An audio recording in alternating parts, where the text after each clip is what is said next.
Thomas Baker stared out the window of his tiny Liverpool apartment, watching raindrops race down the glass. The morning light was dim, almost apologetic, much like Thomas's own existence. At 32, life had become a complicated puzzle with missing pieces. Unemployment had been his constant companion for months. The local factory where he'd worked for 7 years had closed suddenly, leaving dozens of workers like him stranded.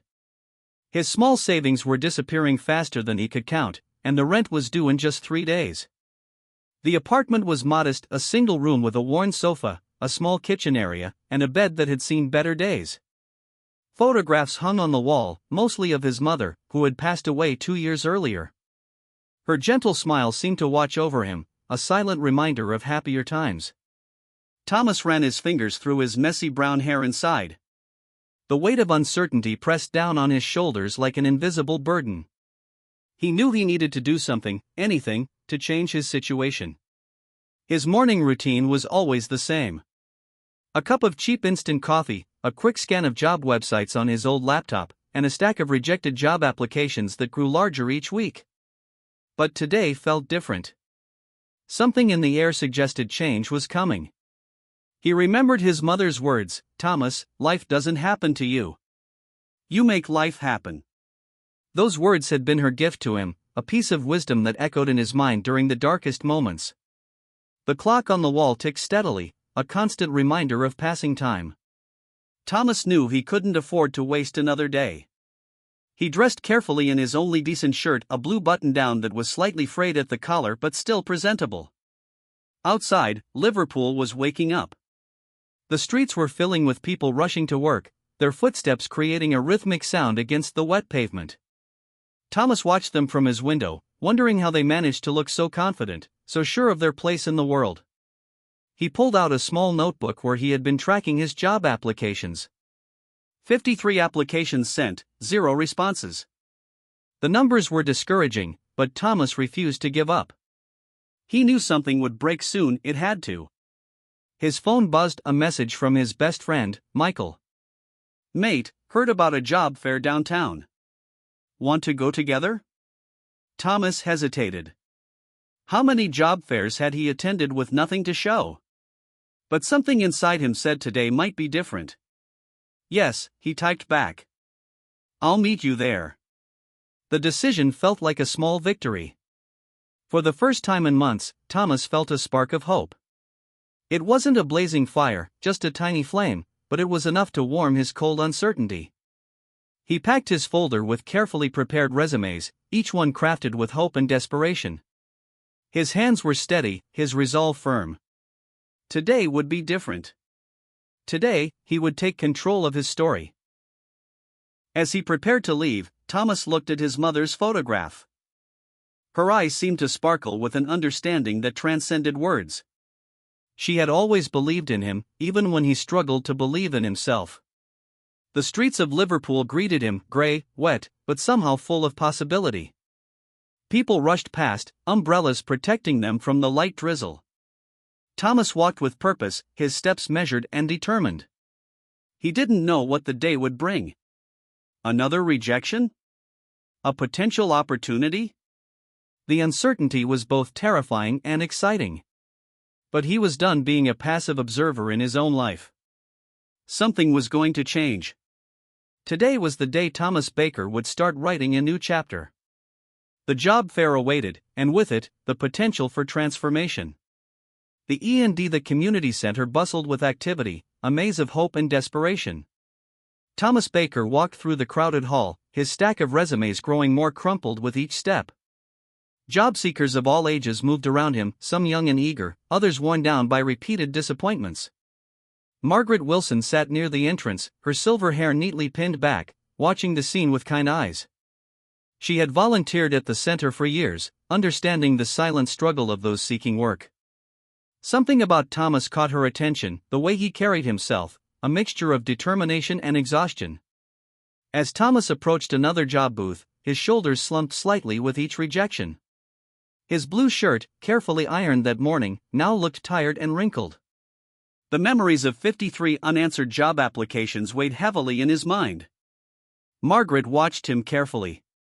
She recognized the look of a man on the edge, not defeated, but dangerously close.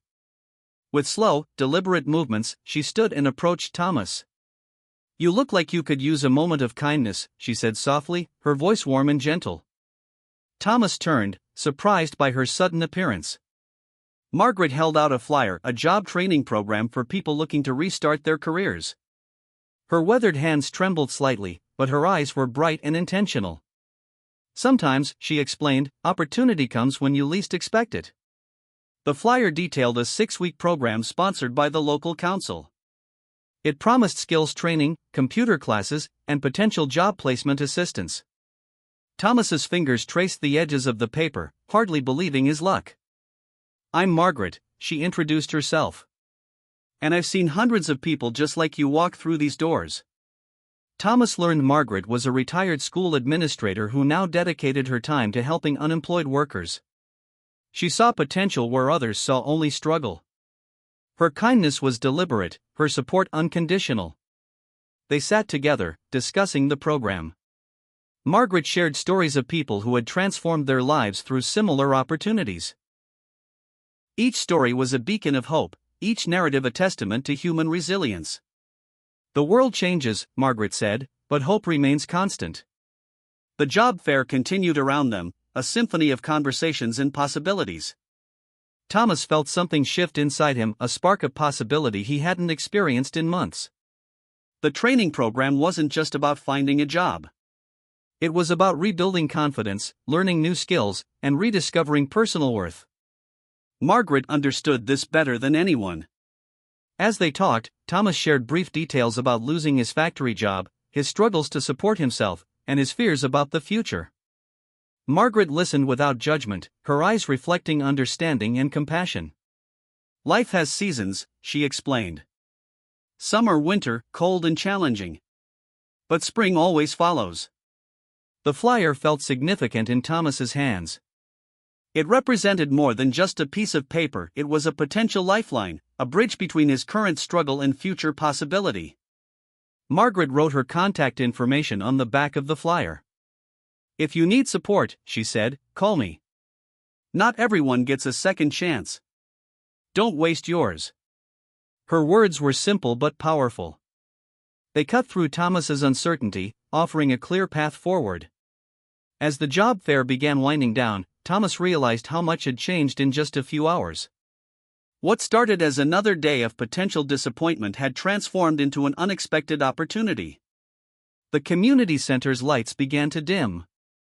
Volunteers started cleaning up, stacking chairs and collecting discarded materials. But for Thomas, a new journey was just beginning. He looked at the flyer, then at Margaret. Her smile was knowing, her eyes filled with the wisdom of someone who had seen countless lives transformed. "Thank you," Thomas said simply. Those two words carried the weight of his hope, his gratitude, his newfound determination. Margaret nodded, understanding everything that remained unspoken.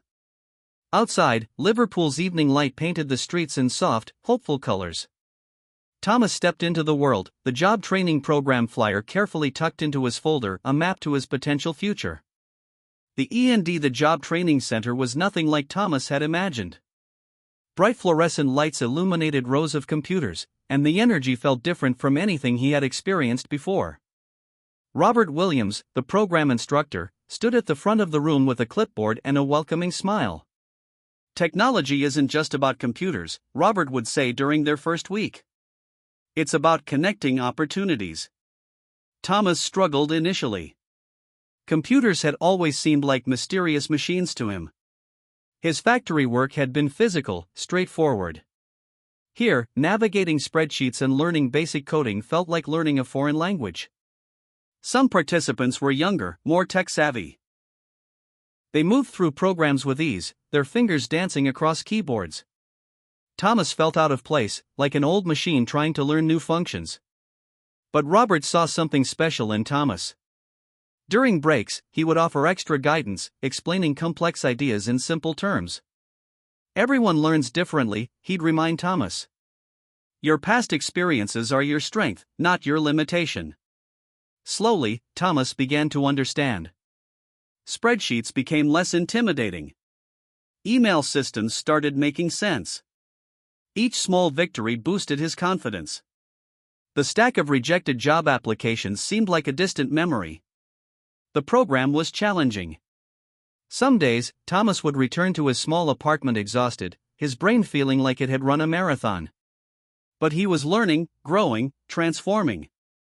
His classmates started noticing his determination. Where he once seemed uncertain, Thomas now asked questions confidently. His blue shirt, always neatly pressed, became a symbol of his commitment. Robert noticed Thomas's transformation. "You're not just learning skills," he told Thomas one afternoon. "You're rebuilding your belief in yourself." The training covered more than technical skills. They learned about modern workplace communication, interview techniques, and personal branding. Thomas discovered he had strengths he never knew existed. Margaret, who had introduced him to the program, would visit occasionally. Her proud smile spoke volumes. She had seen countless individuals pass through similar programs, but Thomas's journey felt special. Midway through the program, Thomas created his first professional email. He designed a simple resume highlighting his new skills. Each keystroke felt like a step towards a new life. The classroom became a community. Participants shared stories, supported each other's struggles. Thomas, once the most hesitant learner, became a source of encouragement for others. Late one evening, working on a complex spreadsheet, Thomas realized something profound. This wasn't just about finding a job. This was about rediscovering his potential, his worth. Robert's lessons went beyond technical training. Resilience, he would say, is about adapting, not just surviving. Thomas thought about his mother, her wisdom echoing through his journey. She had always believed he could overcome challenges. Now, he was proving her right. The final weeks of the program approached. Practice interviews, skill assessments, job placement workshops filled their schedule. Thomas approached each challenge with a newfound confidence. His fellow trainees had become more than classmates. They were a support network, understanding each other's journeys of transformation. One afternoon, Robert pulled Thomas aside. "You've come further than you realize," he said. "Your potential isn't defined by your past, but by your willingness to learn." Those words resonated deeply. Thomas understood that this program was more than a pathway to employment. It was a journey of personal reconstruction. As the program neared its conclusion, Thomas looked different. His posture was straighter, his eyes brighter. The man who had walked in months ago, defeated and uncertain, was gone. In his place stood someone ready to embrace new opportunities, someone who understood that life's challenges were not roadblocks, but stepping stones. The city of Liverpool seemed to pulse with new possibility. And Thomas Baker was ready to write his next chapter. The E&D, the small business, was tucked away on a quiet street in Liverpool, its windows displaying a modest sign, Thompson Local Services. Thomas Baker's heart raced as he approached the building, his carefully prepared resume tucked neatly in a blue folder. He had spent weeks preparing for this moment. The job training program had transformed him, but this interview would be the true test. An administrative assistant position, simple, yet potentially life-changing. The receptionist, a kind-looking woman named Emily, greeted him with a warm smile. "Mr. Baker," she called. "Mr. Peterson will see you now." James Peterson sat behind a wooden desk, his glasses perched carefully on his nose. He looked tired but interested, scanning Thomas's resume with careful attention.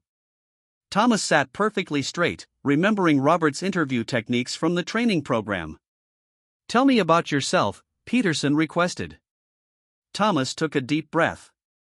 He shared his story not as a tale of struggle, but as a journey of transformation. He spoke about the factory closure, the job training program, and his newfound skills. His voice was steady, his words carefully chosen.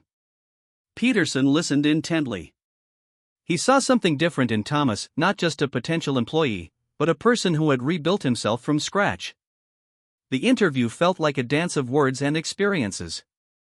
Thomas demonstrated his newly learned computer skills, his understanding of basic office management, and his genuine enthusiasm. Each response was thoughtful, each explanation clear. Minutes felt like hours.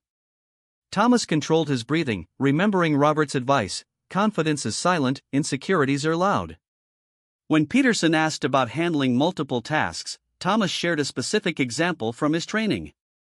He explained how he managed complex spreadsheets, coordinated team communications, and maintained organized records.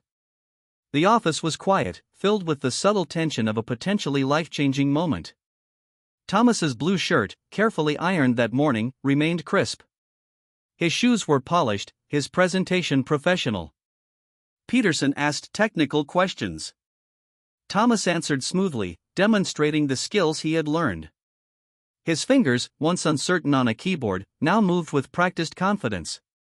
"We've interviewed several candidates," Peterson said finally.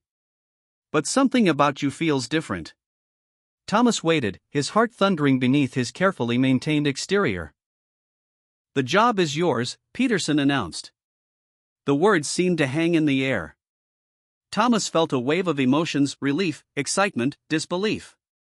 His journey from unemployment to this moment felt like a miracle. The salary wasn't massive. But it was enough. Enough to pay rent. Enough to breathe. Enough to start rebuilding. Peterson explained the job details. Administrative work, computer management, basic customer communication. Everything Thomas had trained for. Everything he had dreamed about during those difficult months of unemployment. Outside, Liverpool's afternoon light painted the street in warm colors. Thomas felt like the city itself was celebrating with him. He thought about Margaret, who had given him the job training flyer. About Robert, who had believed in him when he didn't believe in himself. About his mother, whose memory had kept him going. Walking out of Thomson Local Services, Thomas felt different. He wasn't just a job seeker anymore. He was an employed professional with a future. The blue folder containing his new employment contract felt like a passport to a new life. Each step down the street was a step towards his transformed self. Liverpool moved around him, busy, vibrant, full of possibility. And Thomas Baker was now a part of its rhythm, no longer just watching, but participating. His breakthrough wasn't just a job. It was a complete personal transformation. The END 1 year had passed since Thomas Baker's life-changing interview. His small office at Thomson Local Services felt like a sanctuary of hope, a testament to his incredible journey. The walls displayed two significant items: his mother's photograph and the certificate from his job training program. Each morning, Thomas would look at them, remembering where he had started and appreciating how far he had come. Liverpool's morning light filtered through the window, casting soft shadows across his organized desk. Spreadsheets, neatly arranged files, and a modern computer demonstrated his professional transformation. The nervous, uncertain man from a year ago was now a confident administrative professional. James Peterson, his boss, had become more than just an employer. He was a mentor who recognized Thomas's potential and continued to support his growth. "You're not just an employee," Peterson would say. "You're a success story." Thomas's daily routine was structured and purposeful. He arrived early, prepared reports, managed communications, and supported the team with efficiency. His colleagues respected him, not just for his work, but for his journey. Margaret, the kind woman from the community center, would visit occasionally. Her eyes would sparkle with pride, seeing how her simple act of giving him a job training flyer had changed everything. During lunch breaks, Thomas would sometimes share his story with younger colleagues struggling with career challenges. "Life isn't about perfect starts," he'd explain. "It's about resilient recoveries." He had saved money, moved to a better apartment, and even started supporting local community programs that helped unemployed workers. His experiences had transformed him into a beacon of hope for others. Robert Williams, his job training instructor, remained a close friend and mentor. They would meet monthly, discussing Thomas's progress and celebrating his achievements. On weekends, Thomas volunteered at the community center, helping others navigate career transitions. He understood that success wasn't just about personal achievement, but about lifting others along the way. His mother's photograph seemed to smile down on him, a silent witness to his incredible transformation. The wisdom she had shared years ago about making life happen had become his life's philosophy. The city of Liverpool continued its rhythmic dance of life, but Thomas now moved with confidence. He was no longer an observer but an active participant in his own story. Financial stability had brought more than just comfort. It had brought peace of mind, self-respect, and the ability to dream again. Thomas could now plan for the future, something impossible during his unemployment days. He reflected on his journey from factory worker to unemployed individual to professional administrator. Each stage had been a lesson, each challenge a stepping stone. Thomson Local Services had become more than a workplace. It was a symbol of his resilience, his ability to learn, adapt, and grow. Thomas's story wasn't just about finding a job. It was about rediscovering himself, believing in his potential, and understanding that life's most significant transformations often come from unexpected moments. As evening approached, Thomas looked out his office window. Liverpool's streets were alive with possibility, much like his own life. He thought about Margaret, Robert, Peterson, the people who had believed in him when he struggled to believe in himself. His journey proved a simple yet powerful truth: with determination, support, and willingness to learn, anyone could rewrite their story. The photograph of his mother watched silently, her smile a constant reminder of love, hope, and the endless potential within every human heart. Thomas Baker was no longer just surviving. He was thriving.